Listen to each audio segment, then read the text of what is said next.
Oke baik, Assalamualaikum warahmatullahi wabarakatuh. Bapak Ibu guru yang terhormat, jumpa lagi di channel Guru Obat 21, media informasi dan edukasi, channelnya para guru Indonesia, konsisten menyampaikan informasi valid dan komitmen melawan berita hoax. Nah Bapak Ibu, di video kali ini kita akan membahas satu pertanyaan yang berawal dari subscriber ya. Seperti ini: saya lulus ASN P3K tahun ini, apakah saya termasuk penerima tunjangan hari raya di tahun ini? Ya, ini pertanyaan yang menarik karena kan memang banyak nih teman-teman guru, sahabat-sahabat kita yang lulus tahun ini ya Bapak Ibu ya. Nah, pertanyaannya kemudian apakah mereka menerima THR? Karena SK-nya kan belum sampai nih.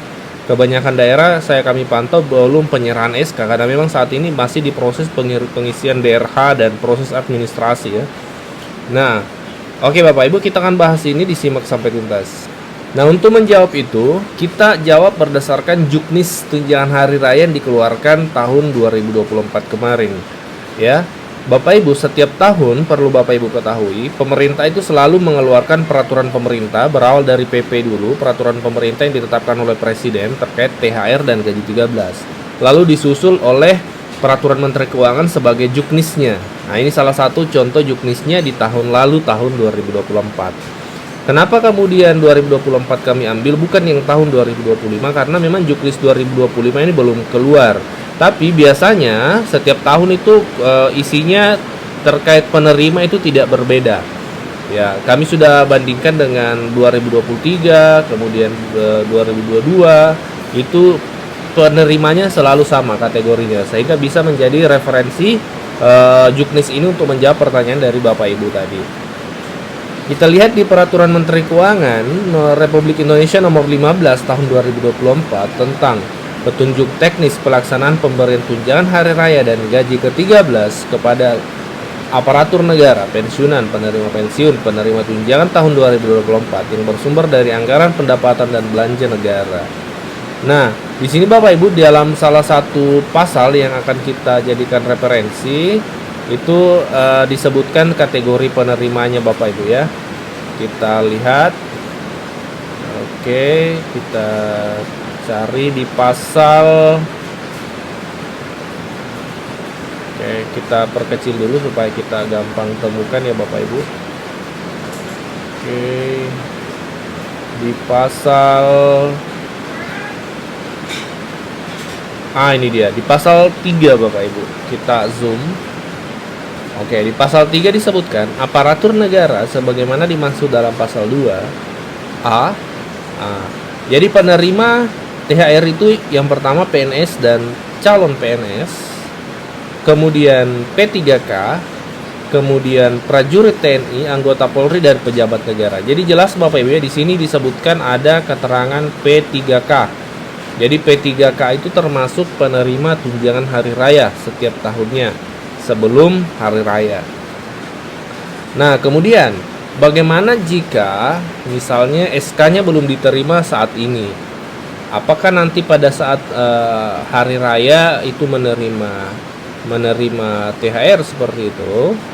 Ya, kesimpulannya adalah yang pertama P3K yang pastinya termasuk penerima THR. Kemudian yang kedua, TMT SKP 3K juga menentukan. Jadi setiap SK itu ada tanggal mulai terhitungnya.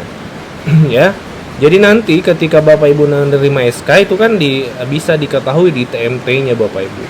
Jadi ketika TMT sudah ada, kemudian SK sudah diberikan, maka idealnya gajinya sudah berjalan Bapak Ibu, seperti itu. Nah, jadi kita berharap semoga Bapak Ibu segera menerima SK-nya dari daerah bulan-bulan Februari nantinya, seperti itu. Semoga di bulan Februari sudah menerima SK-nya dari daerah. Kan penyerahan SK dilakukan oleh daerah ya, bagi guru ya, kita berbicara P3K guru. P3K guru itu SK-nya diserahkan oleh bupati, wali kota atau gubernur di daerahnya masing-masing. Jadi kita berharap sekali lagi semoga di Februari sudah diserahkan SK-nya sehingga gajinya sudah mulai berjalan, kemudian masuk penerima THR. Karena kan penerimaan THR itu estimasinya di bulan Maret Bapak Ibu, di bulan Maret estimasinya. Karena berdasarkan juknis setiap tahun THR itu dicairkan 10 hari sebelum hari raya.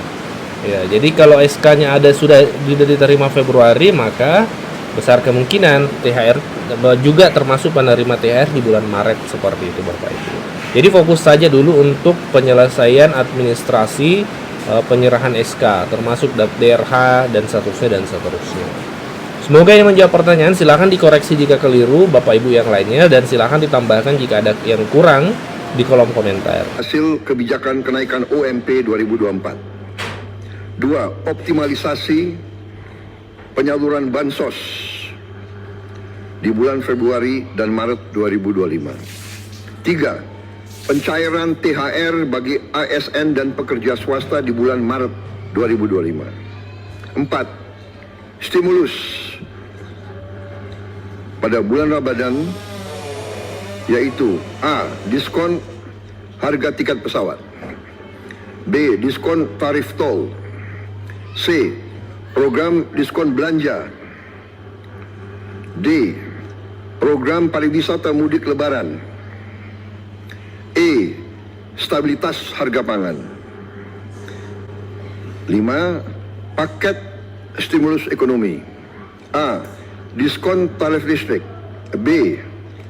PPN DTP pembelian properti dan otomotif, C. PPN BM DTP otomotif, electronic vehicle dan hibrida, D. Subsidi pajak DTP motor listrik, E. PPH DTP sektor padat karya. 6. Optimalisasi program makan bergizi gratis. 7. Optimalisasi penyaluran KUR. 8. Panen padi terrealisasi secara optimal, di mana sudah ada laporan bahwa produksi beras kita meningkat secara signifikan. Saudara-saudara, juga kebijakan yang mendorong daya saing untuk transformasi ekonomi kita. Yang pertama tentunya program makan bergizi gratis yang diperkirakan akan meningkatkan pertumbuhan di seluruh daerah-daerah di negara kita, karena uang berputar di desa, di kecamatan, di kabupaten.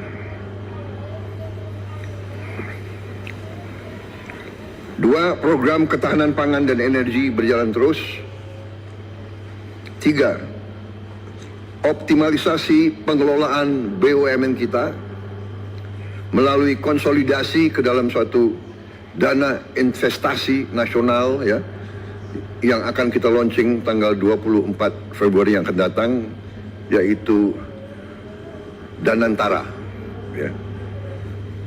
Danantara adalah konsolidasi semua kekuatan ekonomi kita yang ada di pengelolaan BUMN. Itu nanti akan dikelola dan kita beri nama Danantara, Daya Anagata Nusantara. Daya artinya energi, kekuatan, Anagata masa depan, Nusantara tanah air kita.